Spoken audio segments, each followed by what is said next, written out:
방법을 거쳐서 그것을 통해서 올바른 결과 그리고 길한 결과 좋은 결과를 얻어야 된다는 이것이 연결이 되어야 된다는 거죠.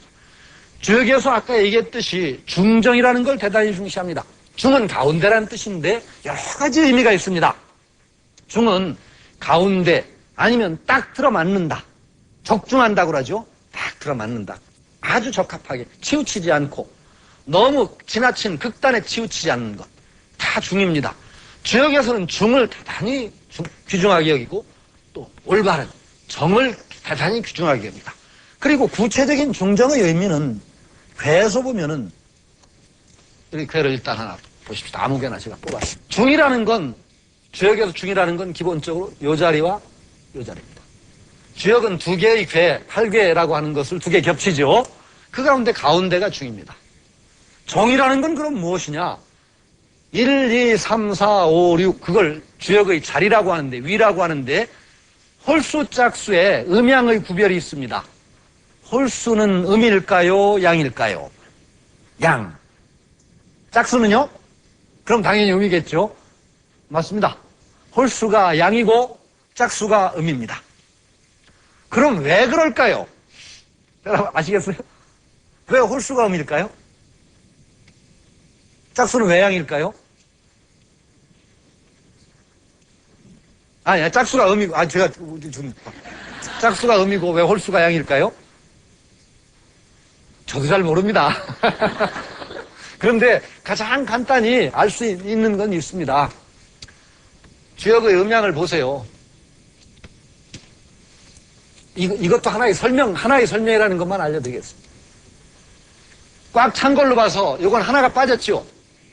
이건 3등분을 하면 3입니다. 이건 하나가 빠졌으니까 2입니다. 벌써 홀짝 차이가 나죠. 양은 꼭 찼으니까 3개가 꽉 찬 셈이고 음은 가운데 하나가 빠져서 2밖에 없습니다. 홀짝이 벌써 여기서 나눠집니다.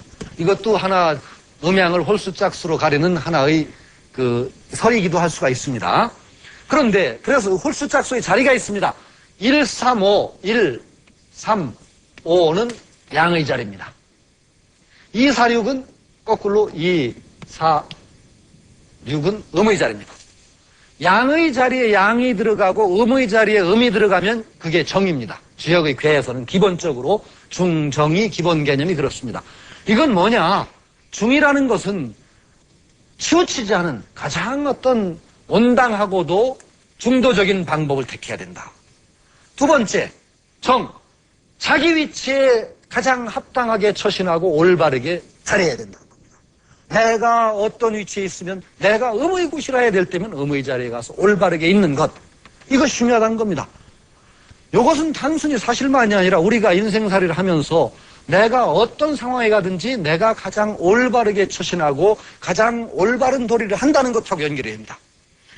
이것을 떠나서는 길이 없습니다. 언제나 중정에서 기람이 나오지 중정을 버리고서 기람을 얻을 길이 없다는 겁니다. 주역은. 대단히 중요한 얘기입니다. 혹시 중정을 얻었는데도 중정한데도 꼭 길이 아닌 경우가 있어요. 왜냐하면 너무 상황이 나쁜 경우가 있거든요. 그래도 중정을 얻으면 대개 주역은 무구라고 나옵니다. 무구. 허물이 없다. 중정을 얻었는데도 상황이 워낙 나쁘면은 꼭 아주 이상적인 결과를 못 얻는 경우는 있어요. 그러나 중정하면 반드시 무구는 허물이 없습니다. 잘못이 없어요. 그리고 흉은 안 나옵니다. 그러나 중정을 떠나서는 절대 길이 없습니다. 그리고 주역은 단순히 도덕법칙만을 강요하는 것이 아니라 이래야만 한다를 강요하는 것이 아니라 어느 정도 음양의 짜임새를 봐서 자기 상황을 파악하고 거기서 최선의 길을 택할 수 있는 지혜를 준다고 믿는 겁니다. 이거 우리가 대단히 새겨드려야 될 얘기입니다. 우리가 앞으로 어떤 사회를 지향하든지 간에 올바른 방법을 우리가 체득하고 몸에 익힌다는 것, 이게 더 귀중하다는 것을 잊어버리면은 절대 민주는 안 옵니다. 저는 확신을 합니다. 민주에 익숙한 체질이 길러져야 됩니다. 그런데 우리는 우리가 아주 바쁜 역사를 살다 보니까 잊어버린 게 너무 많은 것 가운데 제가 고등학교인가 중학교를 다닐 때 우리 민족의 특성을 얘기하면서 은근과 끈기라고 얘기했습니다. 기억하시는 분이 있을지 모르겠습니다. 그런데 지금 우리 민족은 은근과 끈기가 하나도 없습니다. 그렇게 급할 수가 없고 그건 우리 민족성 탓이 아닙니다. 그동안 우리 사회가 너무 급박하게 변화왔고 잘 살아보자고 외치면서 돌보지 않았기 때문입니다. 하면 된다만 가르치고 어떤 것을 하고 어떤 것을 안 할지를 안 가르치기 때문입니다.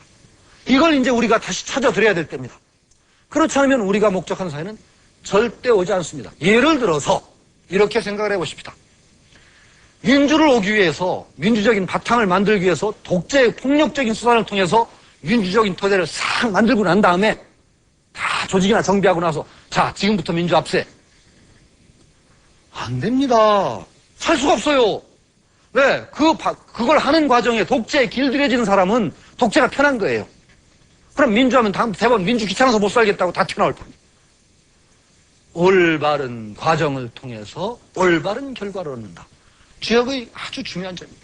그래서 주역은 쭉 올라가면서 요 중의 자리, 나중에 주역 해석에서 나올 텐데다만 2하고 5의 자리가 가장 중요합니다. 5는 임금의 자리입니다. 바로 여기가. 자리를 얘기하면 사회적으로. 6이 더 높은 것 같지만은 6은 아니에요. 왜? 중을 넘어섰어요. 지나쳐버렸어요. 에? 그래서 사회적으로 얘기해도 너무 지나쳐서 실권이 없어지거나 고문이나 뭐 이런 거예요. 비유를 하자면은 그것이 실권 없는 자리. 여기가 왕의 자리. 여기는 제야의 어떤 중심이 되는 사람. 제야에서. 이런 중요한 위치. 중을 굉장히 강조하고 또 올바름을 강조한다는 것. 이것을 잊으면 안 되겠죠. 또 하나 제가 조금 욕심을 부려 더 말씀을 드린다면은 안 될 줄 알면서도 하는 자세가 필요하지 않을까 하고 욕심을 부립니다. 꼭 이것이 성공되기 때문이 아니라 안 될지 모르지만 옳기 때문에 해야 된다는 사람이 없으면은 이 사회가 버텨나가겠습니까? 우리 역사가 누구들에 의해서 지탱되어 왔습니까?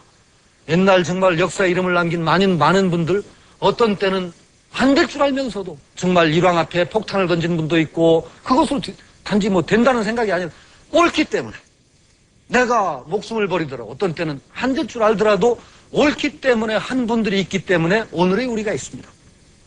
지금도 나는